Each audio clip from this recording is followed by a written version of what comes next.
Hi, this is Dave Meltzer. Enjoy the Heart Healthy Hustle Show with my dear friend, Jonathan. What are you getting after? What seeds are you planting? What are you overcoming? Think big. Think even bigger. Take some risks. God's got your back. Go for it. Don't hold back. Don't ever have regrets in your life. Go fail. Go grow from those things. Live your life. Your identity is not defined by your successes or your failures. If you're not happy where you're at, you won't be happy where you're going. Choose to do the things that will make you the person you want to be, that will make you a better person next week and next year. You're going to have to leave some things you're actually good at behind so that you can find what you're wired for, what you're born for. Being a world-class entrepreneur is being in every area of life excellent. It is the little things that are so easy not to do. The best thing that you can do is assume the best in people. I want people around the world to believe they can do something great with their life. If I build the biggest business, but I destroy my physical body and I lose my health, I don't think that's success. While you're on the journey climbing to success, never forget the things that matter most. If you like this episode, be sure to hit the subscribe button. Welcome back to another inspiring episode of the Heart Healthy Hustle Show. We are joined today with none other than the Patrick Bet-David himself, founder of Valuetainment, PHP Agency, an entrepreneur. Their channel actually exceeded their million subscriber goal on YouTube a few months back, and I remember the journey there with always the subscriber pillows. If you don't know who Patrick is, to be with you, audience.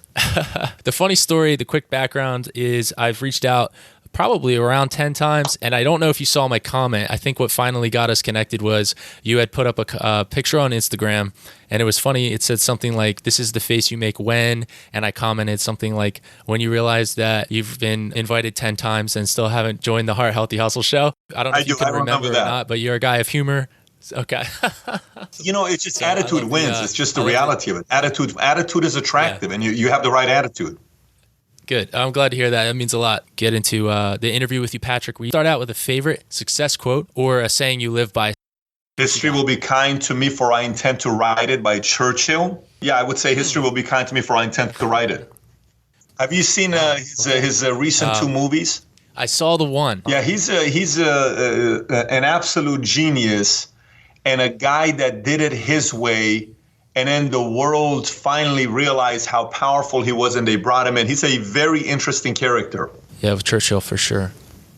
So go ahead and share with us, Patrick. When did you? There was other interviews with you where you share your full story, but if you had a succinct version of your background, just so people are aware of your upbringing and you're an immigrant, or also somebody who has served in the U.S. military. So you have a very fascinating story. Born and raised in Iran, lived there 10 years. We escaped 6 weeks after Khomeini died, went to Germany, lived at a refugee camp 2 years, came to the States, went to high school, joined the Army afterwards. After the Army, I wanted to be a bodybuilder, got out, started dating a girl met at Venice Beach. She was working at Morgan Stanley Dean Witter. She was managing most of the Lakers' money. And I started working at Morgan Stanley Dean Witter. Then I left to Transamerica 7.5 years, and I started my own insurance company in October of 2009 with 66 agents. We grew to 10,500 agents in 49 states, including Puerto Rico, 100 plus offices nationwide. De La Hoya is one of my investors. Gabriel Brenner is one of the investors. I'm the majority owner, CEO, and founder, and then accidentally started a YouTube channel called Patrick Bet-David, changed it to Valuetainment, and now we have 1.4 million subs and about 1 billion 2 minutes watched. So that's briefly my story. That's a fantastic name. You know that, but I just... it was a publicly traded company, right, out of Germany. Yeah, it was a publicly traded company out of Germany. And so when one day we're sitting in the office and I said, I want to change the YouTube channel's name from Patrick Bet-David to a company. And they said, what do we name it? I said, well, we bring value, we bring entertainment, and it's becoming a movement. Let's call it Valuetainment. So we called it Valuetainment. And I thought we were the first ones to come out with this name, Valuetainment. When I Googled Valuetainment, I noticed it's a publicly traded company. I contacted the CEO named Dirk. I said, I'd like to buy your domain. He said, I'm a publicly traded company, but I'll sell it to you for $300,000. I said, I'm not paying you $300,000. I said, just so you know, we're going to create so much content with the name Valuetainment that you're going to have to change your company's name. 3 years later, he changed his company's name to Valuetees. So Value T-I-E-S. And he sold his domain to me for $27,500. Now we own Valuetainment.com. I love that. You have so many stories just like that. And actually, now that you share that, I have seen your video where you share that. Wow. What are some things, I'm genuinely curious, what are some things that you wish people would ask you when you're being interviewed? For me, it's just more new things. Like I like to talk about stuff that maybe we haven't. This doesn't mean we don't talk about business, money, interviews, things like that, but stuff that maybe I've not been asked before, topics that are more like I was with Jordan Belfort last week or a couple of weeks ago. I had no idea what he was going to ask me. The Wolf of Wall Street. So he does a podcast.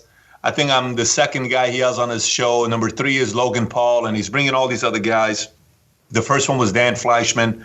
And I went in not knowing what he's going to ask. Okay. And then all of a sudden he starts talking about politics, Trump, Iran, what advice I would give to Trump, which was out of nowhere. But it was just a different time. We had a good time. An hour and a half felt like it was 5 minutes. So it's asking a new topic that we can go deeper in that has to do what I can talk about. So I would say that's what it would be. What's the number one mistake you see new entrepreneurs making? Not being clear on who they want to be and the life they want to live. Very simple. Because, I had a guy that came in and he sat me down and he said he wants to build a big brand. I said, what kind of business do you want to build? He says, I want to build a big business. And I said, what's your company's name? He said, Mortgage Guy. I said, Mortgage Guy. By the way, he does very, very well for himself today. I said, Mortgage Guy, why would you name the company Mortgage Guy? He says, because I'm the mortgage guy. I said, okay, no problem. I said, do you want to be a brand or do you want to build a company? Which one is more important to you? Because you can be an online social media presence and be popular, or you can build $1 billion company. Which one do you want to do? He said, I want to build $1 billion company. I said, just so you know, no one's going to work for the Mortgage Guy. I said, one letter added to that company name will make people want to work for it. You're missing one letter. He said, what's the one letter? I said, think about what that letter is. It's the letter S. Mortgage Guys. Now I can work for the company. I said, now you have a second problem. He said, what's the second problem? I said, mortgage guys will only attract one sex. He says, what's that? I said, men, because a woman is not going to work for a company called Mortgage Guys. So you need to change the name that they can fit as well. So he changed the name to a whole different name. Today, they have 100 plus loan officers. At that time, he only had 3. Today, he has 100 plus. They had their biggest funding last month, his biggest income month ever last month. And by the way, this is a guy that was already making $4 million a year when he came to me. So it's not like he wasn't netting good income. He drove a Rolls Royce. He had a Ferrari, one for his wife, lived at the main place in Beverly Hills, but changes a business. So you ask the question, what's the number one mistake?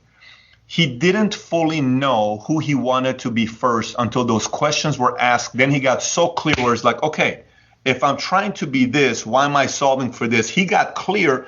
Then he took the steps to solve for this. Once you get clear on who you want to be, then the next steps are pretty easy to figure out. But you can't look at yourself and say, oh, I like what this guy, I want to be Mark Cuban. I'm trying to be Patrick. I'm trying to see what Gary's doing. I'm trying to see what this guy's doing. I want a little bit. I want this. You got to kind of figure out who you want to be and what life you want to live that matches your talents and then go solve for that. If you do that, not only will you be happy and you'll get there quicker as well. Now that leads me to my next question, Patrick, which is, how the heck did you start PHP with 66 agents if you were just starting up? You're really good with people. I know you have a genuine gift with people. I can see that. You have incredible talent. I emulate what you do a lot with your interviews when you say, I'm really curious. We'll hear your opinion. I use that all the time, by the way. I'll just be honest with you. I'm not trying to be you, but I am trying to learn from you, and I have been. So I'm curious, how do you, given the nature of everybody has great things within them, but we do live in a crazy world, so it's easy to become cynical. You give everyone the benefit of the doubt. You give everybody a good chance, and I love that. Is that something that you have developed, or were you born that way? Because you said you were in Iran, you had to become the funny guy to keep things light when you were having the bombs dropped and everything. I mean, that is just insane. So how do you start that with so many people from the start? That's a very good question you're asking. It's funny because for me, I grew up very naive. And then when I lived in Germany at a refugee camp, I saw a pastor try to make a move on my mom. And when I'm there, I'm 10, 11 years old. I mean, I became a very angry human being in this setting where my level of trust in the clergy went down. That's why I was an atheist for 25 years of my life.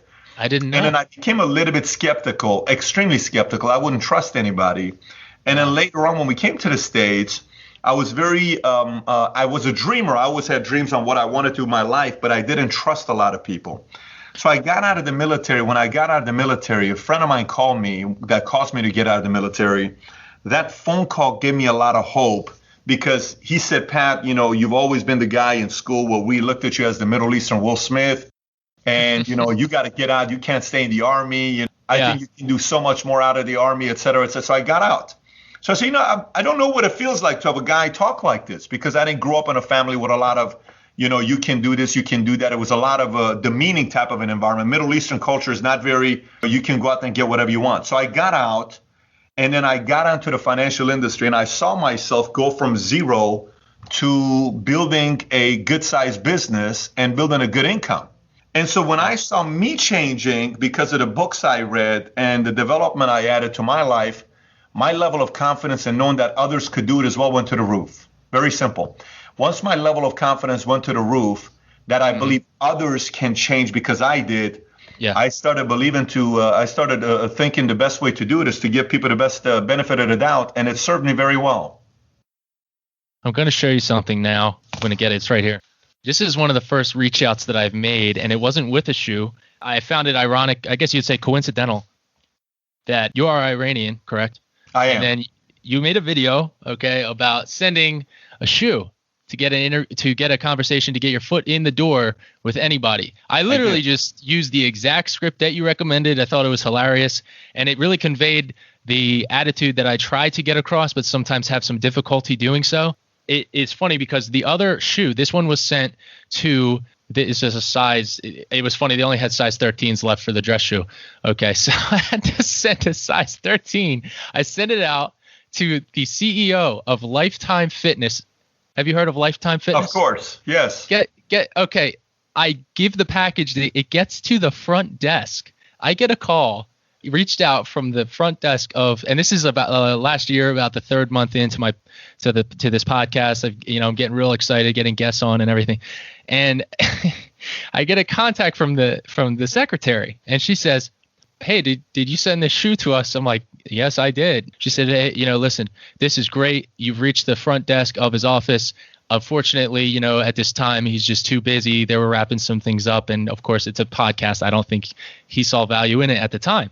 So I said, "Okay, not right now. No problem at all." The funny thing is, he's Iranian. That is a huge sign of, unfortunately, I didn't know until after I had sent it, that he may not know. Maybe he wasn't the guy to get the joke, but it's just crazy because it's coincidental that you're also Iranian and I got it from your video. But can you, something with shoes in the Middle East is something about disrespect. Is that right? I've never heard of that before with the shoes in disrespect. I've never heard of that one before. They threw a shoe at George Bush. Someone, I think it was a reporter, threw a shoe at him when he was in Iraq to show like utmost disrespect, something like that. I know about parents throwing shoes at their kids. That I know a lot about. That I have experience with. But no, I don't. The whole idea was it's another guerrilla marketing tactic. It's today I shot a video. The video hasn't gone live yet. It's probably going to go live next week or the following week, titled "How to Get a Hold of Anyone." And a big part of your proposition as a salesperson or whatever you're doing, you have a plan, you have a project, you have something, a product or service you're pitching. This is the decision maker. You're trying to get to the decision maker. How you get here is a lot of different ways. You're going to get a lot of no's, a lot of creative ways to get there. And the shoes was one of the ways of me getting someone's attention. What's crazy about that video is in BBC did an article saying this man sent a shoe to the prime minister's office, got a call back, and he was able to go see the prime minister. And the guy says, "I got the idea from Valuetainment." He ends up meeting the prime minister because sending a shoe. They says, "We've never seen something like this before. This is so creative." So that one, I guess it works with the Brits. It doesn't work with Iranians. It is what it is. I think it does work. I wanted to share the story with you because I got to the front desk at that time, especially. That meant a lot to me, getting to the front desk. That's amazing. The prime minister. Oh my goodness. The prime minister. Yes. Wow. One of the biggest things I do appreciate about something I've learned from your approach to the content that you're putting out is the humor has to be there all of the time. I think that is something that everyone can learn a lot from. Can you share with us a brief story of one of your earliest biggest lessons that you learned in starting PHP Agency? Even as an immigrant, you already learned so much. You're very smart. You had come out of the military. I am curious, though, to hear some of those early hurdles that maybe not everyone is aware of. You know, when you're small, everybody likes you. It's so funny. When we first started, a lot of the people that were great friends of mine, they were saying, oh my gosh, it's so great. You know, I'm so supportive of you. Just so you know, we're rooting for you. Go get them, you know. But in the back of their minds, they're thinking, what this guy's really trying to do, I don't think he really knows how hard it is to do what he wants to do, meaning myself. You know, everybody that went and started an insurance company as a CEO, the competitors of ours, they either went to Georgia Tech University or they had degrees in finances and all this other stuff, and they're Caucasian and I'm not. And in the insurance world, you know, there's certain safe people you go through. The average agent is a 59-year-old white male, and I'm a 30-year-old Middle Eastern, you know, without a degree. It just made no sense. So a lot of times people were very supportive and saying things like, you know, you're so awesome, go get him, go do this, go do that. And then when we started growing, the language changed a little bit, and there was a bit of a distance. And then when we grew a little bit more, it was more. And then there was a tipping point when I got a letter from the CEO of one of our direct competitors. And then this CEO ended up sharing this letter that he sent to me to a lot of his leaders, and they started using that to a way of undermining me. And he sent it to everybody, and the guy started sharing it on social media. So instead of responding to him in a letter, I decided to respond to him in an open letter on Facebook. And you can find it. If you type it in, it's a very hilarious response back. Love it. And so I responded back publicly. And then one of their bigger leaders, who's got a big social media platform, started saying things like, oh, he made a fake name, Iris Gonzalez, and everybody found out who he was because he accidentally logged in with his own name and he commented and deleted it. He got caught. Pretty embarrassing moment. But I sat there and I just watched the entire moment, and I realized I learned so much. This is a guy that was the guy that said, we support you, we do this, we do that. Turned against us. So here's the reality of it. Everybody loved the one-term Senator Barack Obama until he became a president. Everybody loved the apprentice Donald Trump until he became a president. Everybody loves when you're small and you're not that crazy competitive. It's like the rookie player. Everybody loves the rookie coming in. And then when you start beating everybody, and then they say, well, I don't know if I like him too much. He's too arrogant. He's too cocky. No, you're just losing to him. So people like you until you start beating them, and you cannot take it personal. You just have to realize it's part of the game. And if you can hang in there and compete, eventually it becomes self-evident by others, eventually even themselves saying, you know what? My hat's off to that guy because he's a true competitor. He didn't give up, and he's tough to compete with. I've heard you speak on interviews in the past, Patrick, that you have a chip on your shoulder, but you've learned to manage it. I also want to press into the point of the underdog mentality, and that combined with the fact that you were an immigrant, and not only an immigrant, but somebody who came here after a traumatic time where you were raised. So how do you manage that chip, and how has it helped you and harmed you earlier on? I mean, I'm wondering upfront, honest, are there some things that you would share with us so that perhaps we could avoid in our own journeys that early on you? It's a very good question, and I'll be as transparent as I can be. And I think a couple areas is actually going to be valuable. Like, this is good because we haven't talked about this. Like, these are the kind of topics. You asked me a question earlier. This is new. I like going into something like this. So, you know, I don't mind people who have a chip. Okay, I don't mind people who have a chip, because sometimes if you don't have a chip, you know, fire comes from different places, unfortunately. You know, fire comes from a lot of different places, unfortunately.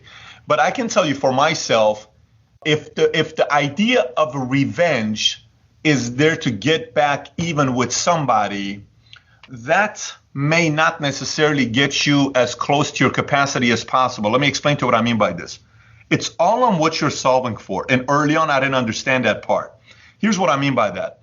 When we first started a company, I got sued. And I got sued 4 weeks after starting the company. We got a 400-page lawsuit from Airborne, which is a few $100 billion company, Dutch company, very powerful company. And they sued us. And I've only been sued one time in my life. It's by them. And I eventually ended up recruiting the CEO of the company that sued me, and I put him on my board. So it's pretty wild what I did with the CEO of the company. But when they sued us, I sat there and I was furious. I said, let me get this straight. These guys got 7,000 policies from me that's still on the books. I worked my ass off for these guys for 7.5 years. People made millions of dollars off of what we did, and these guys want to sue me. And so at that moment, I sat there and I said, what would you have done? And I said, you know what? I would have sued as well. I understand. They made the right move. I have to understand. They have to do what they did. Then I went and met with somebody, a man named Bill. And I told him about my situation and said, Patrick, you got to realize this is America. I said, what's your point? He said, there's one thing they cannot stop you from doing here. I said, what's that? They cannot stop you from working. Says anybody can sue you, but they can't stop you from working. So that made me realize I just had to go focus on working and growing the business. Then the next phase came the following. It's so funny.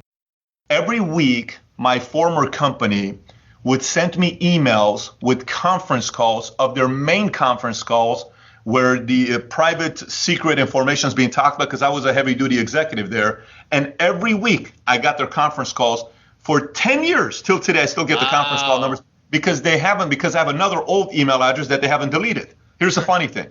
Ask me how many times I've dialed in and how many times I've given the number to one of my executives to go in. 0. Not a single time. Not one single time have I dialed in to get on that call. They get on our calls. I've never gone on their conference calls. This is why. If you allow the chip to move you too much, the chip has a limit. It's very simple. The chip has a limit on how much you can perform. But your potential, your capacity, the vision does not have a limit.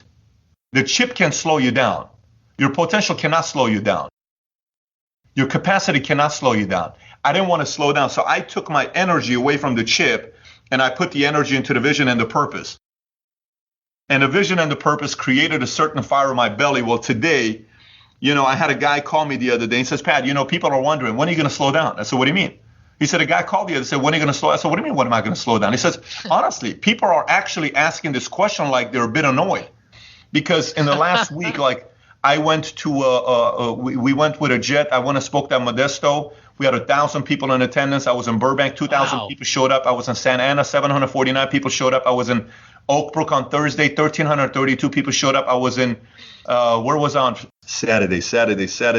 I was somewhere in Saturday where, I was in Virginia, D.C. on Saturday, 500 people showed up. Next week on Monday, I'm in Orlando. Tuesday I'm in Orlando. Wednesday I'm in Phoenix. Thursday I'm in Bakersfield. And Saturday I'm in Puerto Rico with over 1,000 people going to show up. I'm on the road. And then you have valuetainment episodes being shot early, being shot late, working on Saturdays, working on 4th of July. It doesn't matter. So you asked the question, when are you going to slow down? I said, you must not really know my vision. He said, well, what do you mean by that? I said, look, people slow down based on their vision. If your vision is to make $1 million a year in golf every week, then when you hit it, you slow down. I don't care about golfing. And I don't care about just making $1 million a year income. So the moral of the story to you is, when you talk about the chip is okay, but chip won't get you to your potential. Chip will only get you to a certain level. Your potential has to be very clear based on your vision that creates a certain energy in your belly that you just can't help yourself. If you can seek your capacity, that produces a different version of you than the person created based on your chip. If you can control that, scary things can happen for you. Okay.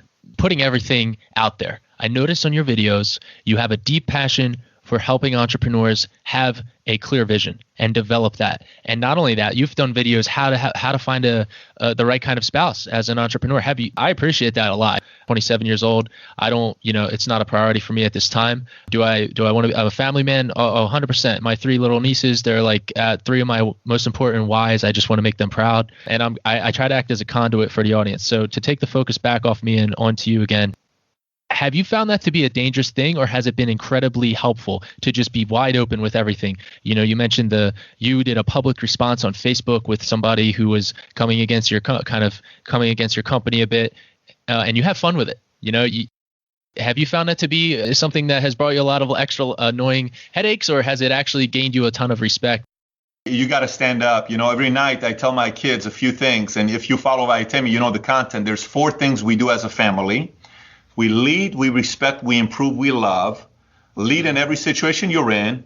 Respect everybody because everyone's got something to teach you. Improve because improving gives you peace of mind. And love because we need more love.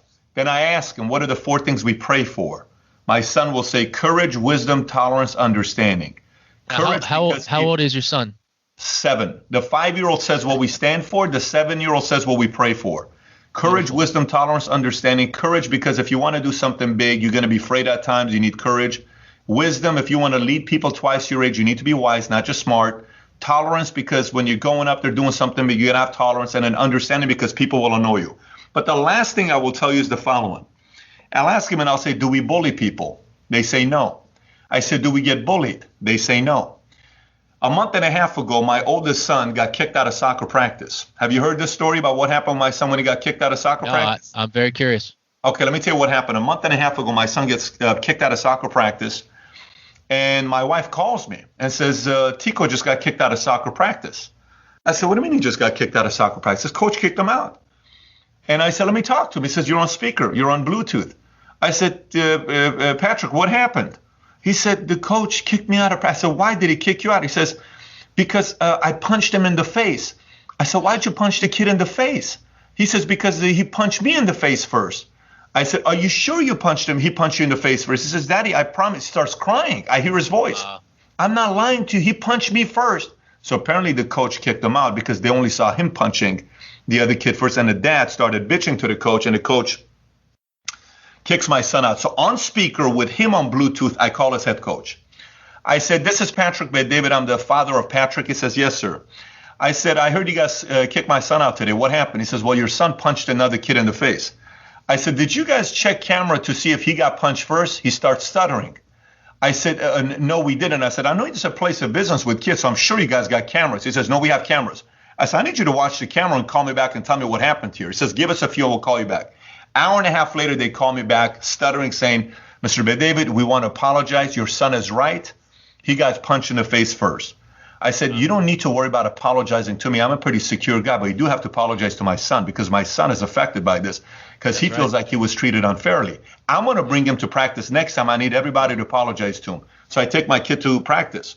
He goes in. And then the coach comes. He says, I just want to tell you, son, we're sorry because last time we told you got kicked out. But the other kid punched you in the face. You know what ends up happening? They suspend the other kid. So my son goes to practice, and I pulled him aside. I said, listen, kid, every time somebody tries to bully you, ask them to stop respectfully. If they don't stop, you got to stand up for yourself. Mm-hmm. So he asked this question from me saying, do you have fun when people come after you? If you build a reputation of somebody that you allow others to bully you, you will be bullied by many other new people. Mm-hmm. If you build a reputation of people realizing, just don't screw with that guy. Leave him alone. He's a nice guy. Don't bother him. You will also build that reputation. The question is, which kind of reputation you want to build? And the reality is, the bigger you get, people will bully you if you don't stand up for yourself. You have a choice. I chose to go this route, and it's worked for me. Business-wise, what are one or two lessons of the most valuable lessons that you learned early on or wish you had known early on that you now know? That if you could go back to your younger self and say, hey, look, you better look out for this, or you better know this, understand this, what would that be? So I would tell you the first one would be know who your customers are and where to find them, okay? There's a lot of different kinds of customers. You have the low income, you have middle income, you have high ticket, and then you have ultra high ticket income. So if you're saying, like, to kind of put things in perspective, used car salesman, you're selling new cars, but they're Hondas, Fords, just basic cars.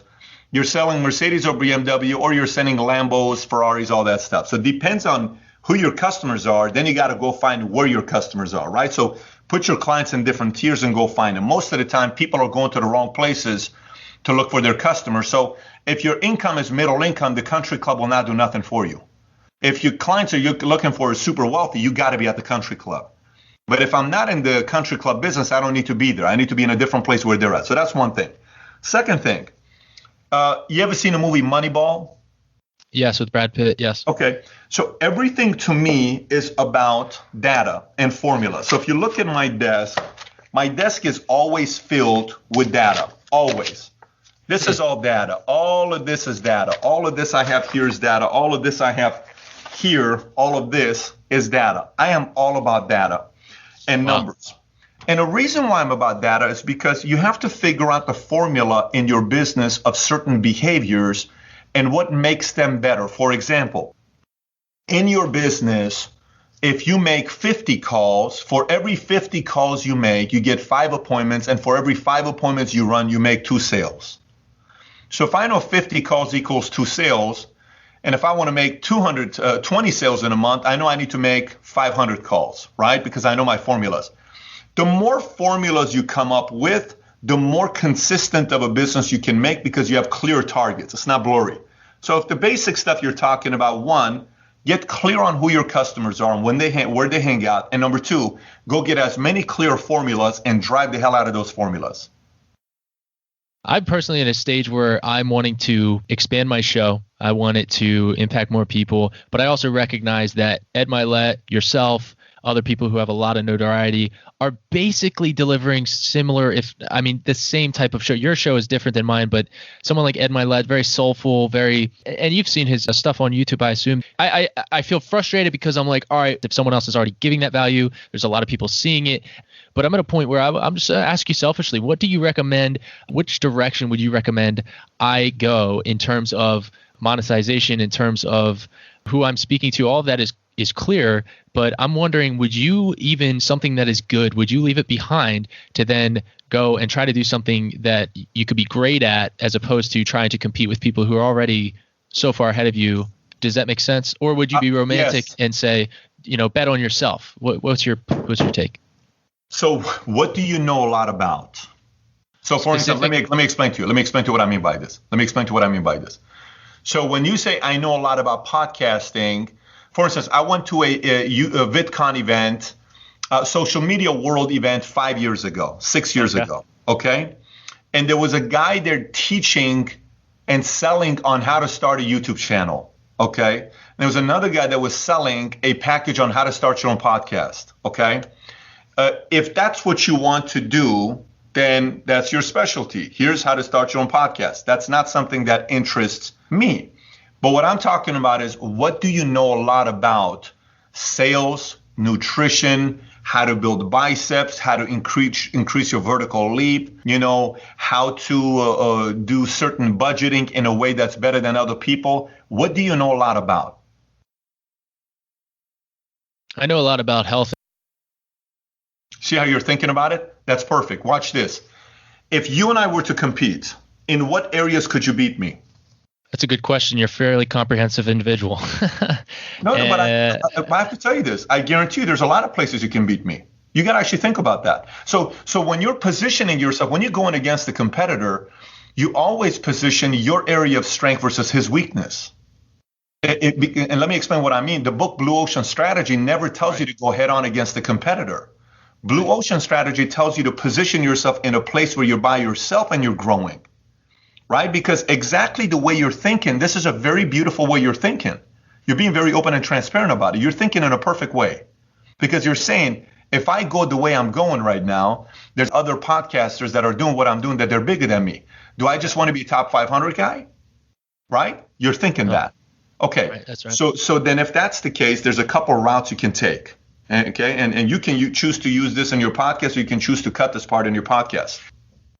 Number one, you can step away, go in a field, and go on your own 1-year, 2-year journey of becoming an expert in XYZ. So people ask me a question, they say, Pat, how come you don't charge stuff for your content? You can easily be charging $5,000. All these guys are creating courses, it's digital marketing course, this course. You charge $5,000. I guarantee people will pay for your courses. Great. If that's who I'm trying to be. Right? Yeah. And I'm not trying to be that. That's not what I'm solving for. Yeah. What I'm trying to do in my life, people have no idea what I want to do next 20 years. They have somewhat of an idea, but they don't know clearly what I want to do. I'm taking a completely different route. I'm not competing with the social media guys and all these. Yeah. I have no desire to be with those guys. I noticed that, by the way. So if you look at me, you typically will not see me amongst the same circles as everybody else. People will ask, how come you're not? Why do you say no? Why don't you get involved? I respect a lot of these guys. That's not the game I'm trying to play. Okay, that's not the game I'm trying to play. For you, the biggest thing that a lot of guys at your level struggle with is you can be a podcaster.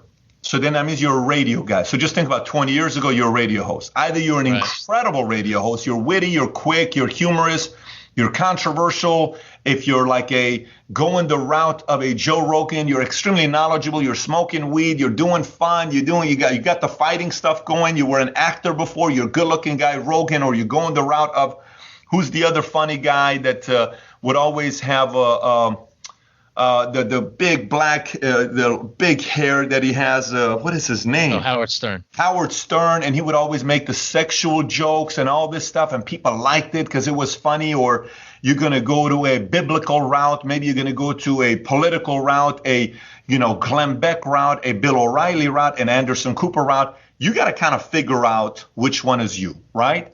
But those guys know a lot about politics. They know a lot about UFC. They know a lot about conspiracy theories. So for you, if you took a 2-year break and you chose to go become an expert in an area, where would that be? Think that way, because you're only 27. And a lot of these guys, I'm 40. I got 13 years on. When I was 27 years old, I was selling insurance, and I was known in the San Fernando Valley in the LA area as an insurance guy. And I was nationwide known as an insurance guy. Coming up, this is Patrick Bet-David. He's doing big things. But I took that space of finance, okay? A lot of times today, unfortunately, these podcasts and YouTube are getting a lot of people to want to become podcasters and YouTubers before they're an expert in an area.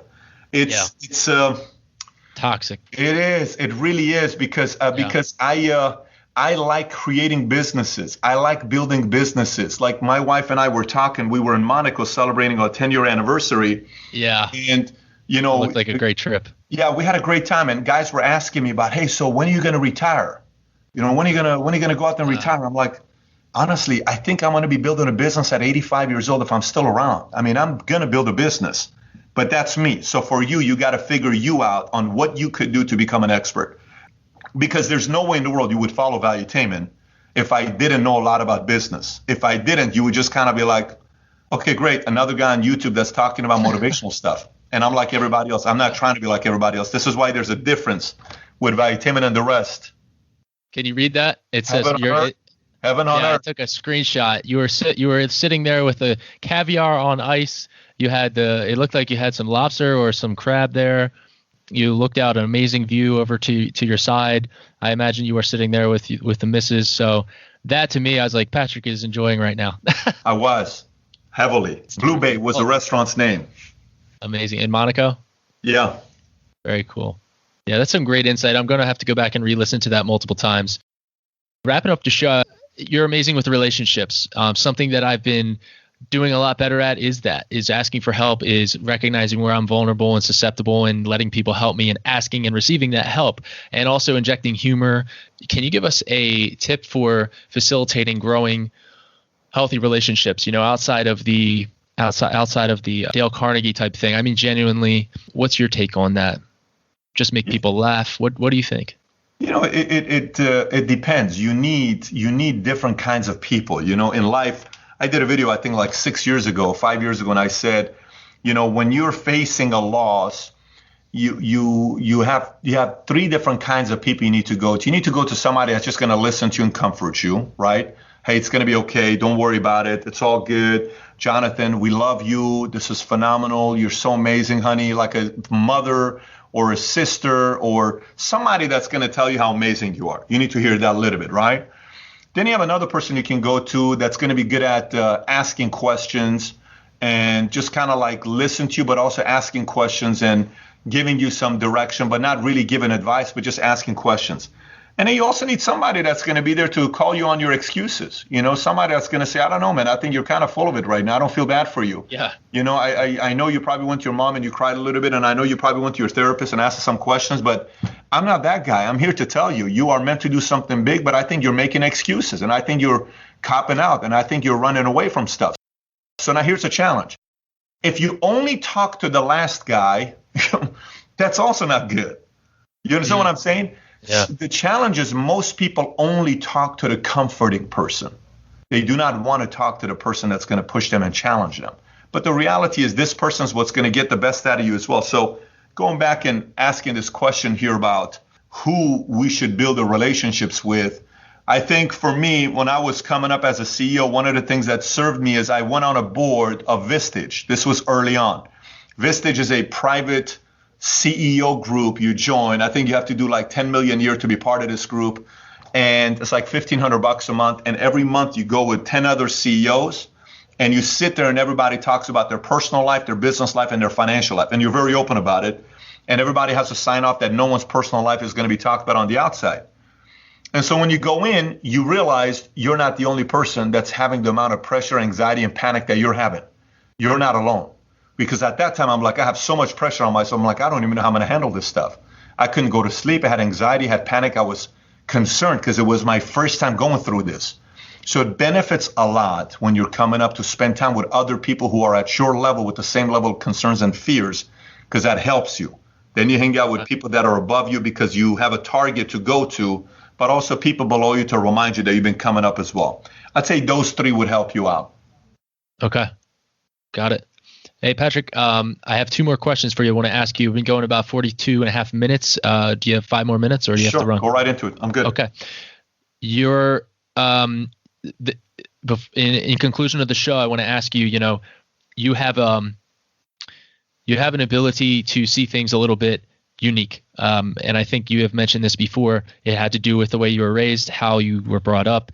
There's something that snaps in your head when you realize you could, for lack of better words, you could lose your life any moment. You could lose a friend, a family member down the street, a war going on, what have you.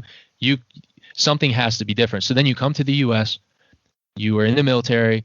What is it that you realize what is the truth that you realize when you look at people as a whole, that many, many people who are just stuck focusing on themselves? Oh, how do I look right now? How am I coming across? Oh, how am I doing?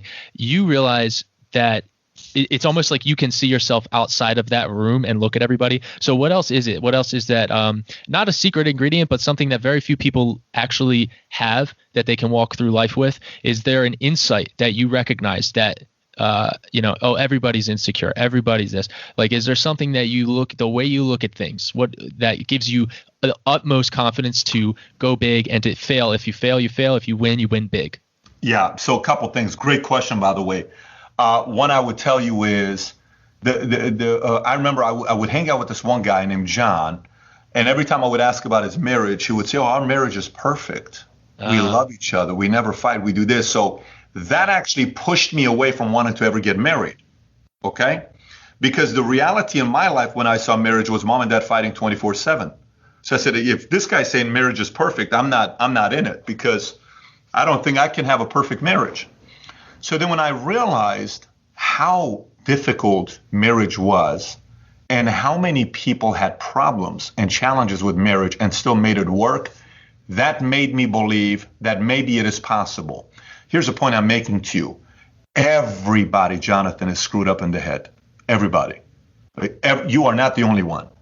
Everybody is. Yeah. Everybody has deeper, extremely concerning fears, insecurities that we never talk about publicly, okay? And it's very internal to us. And oh my gosh, if anybody finds out my real deep insecurities, I'm done. Donald Trump is insecure. Barack Obama has insecurities. I have insecurities. You have insecurities. Jordan had insecurities. Everybody who ever performs at a high level, they have insecurities. So that part is clear. The difference is they got comfortable with it more than others did. That's very simple. The difference is they figured out a formula to realize I'm okay with that part. Here's the other thing I will tell you. When I came out and I kind of watched a lot of people, language is very big to me. Most people don't speak the right language. They just don't. And what I mean by language is, the other day I had a guy in my office named Ron White. Ron White is a guy that knows how to teach you to improve your memory. People pay him $70,000 to spend a day with him to learn how to have a better memory, to remember names. Like, he went to a convention with 150 people there, and he stood at the front, talked to everybody, shook their hands, and then went up on stage. He says, before I start the event, here's what I like to do. I like everybody to stand up. Your name is John Doe. Your name is this. Out of 150 people, 149 names. So pretty sick. That's Ron White. And so he has this formula, and he taught me the formula. I'm like, it's a pretty intense formula. It's a 2,500-year-old formula that he's talking about how to have this. And I said, how do you learn to have this kind of a memory? He says, how'd you learn how to speak English? So what do you mean? He says, how'd you learn how to speak English? I said, I just learned. How long did it take you? A while. He says, learning how to memorize things is also a language. And you can learn how to do it. Anybody can learn how to do it.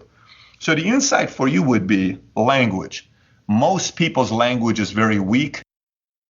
Most people's language isn't a language that's going to give encouragement to people around them or even themselves or the ability to do something bigger. Most people think very small. Most people see the guys that are building something big and they think it's incredibly difficult and they can't do it. And because of that language and the way they viewed the difficulty, they never take up on that challenge. While the few who finally learn the language, they put their backs against the wall and get themselves to be tested out, then they say, oh my gosh, I thought it was going to be a lot harder. Don't get me wrong, it's very, very hard, but it wasn't as hard as I thought it was going to be. I think others could do it as well, but they're just afraid. So that's probably the insight when you look from the outside to others saying these guys are all afraid. Only if they realize they could do it as well, they're just not willing to put in the work. Powerful. Ask you the park bench paradigm. If you could go back in time, talk to the early 20s, Patrick Bet-David, going through one of your darkest seasons in life, you could sit down on the bench, put your arm around your own shoulder. What would you tell yourself and why? And please use the pronoun you. Some of the stuff I can't say here on camera. Oh, please say it. I would have told them, about a couple of the girls he should have had a little bit more fun with. He was a little bit too hesitant with a couple of them for reasons that he was scared of. But I would say, listen, man, you're doing the right thing. When you're staying away from the weekends and you're deciding to go cold turkey for 17 months and saying no to all the partying and all the girls, you did it right, and stay focused with that and be patient because everything's eventually going to work out. As long as you outwork, out-improve, outlast, out-strategize, it's all going to work out for you. It wouldn't be a crazier message than that. And I'll probably tell them as well that you are not the only screwed up person in the world. It's going to be okay. Boom. Patrick, how can we get in touch with you, support Valuetainment, support after the show? YouTube. Go on YouTube, type in Valuetainment. I typically respond back to messages on Twitter and Instagram. My handle is Patrick Bet-David, and we hosted our last Vault conference a couple months ago. We had people there from 43 different countries. It was 3.5 days of purely business. I have a manual bisstick that we go through over a 4-day period. And we had, Peter Guber there, the owner of Golden State Warriors. I had Patty McCord, the Chief Talent Officer, Netflix. Phil Heath, 7-time Mr. Olympia, Michael Francis. So we're doing part 2, Vault 2020. I'll be announcing the location very soon, so stay close. Tickets will be going on sale probably in the next 4 to 6 weeks, so stay tuned for details for Vault 2020. Congratulations on making it to the end of this episode. What about this episode stood out to you? Next, I need your help sharing this show. I want this podcast to impact and reach 6,000 people per episode by August 31st, 2019. And I want us to reach 15,000 people per month by March 29th, 2020. Have you been enjoying multiple episodes of The Heart Healthy Hustle? I'm thrilled to share with you an exclusive invitation to join our new Facebook community. To get to know other Heart Healthy Hustlers, simply go to thehearthealthyhustle.com/Facebook, where you can expect to see different members of our community being featured weekly in Facebook Live calls. I appreciate all of your love and support, and I will see you in the next episode. As always, be generous on every occasion. There is a story for you, and live wide open.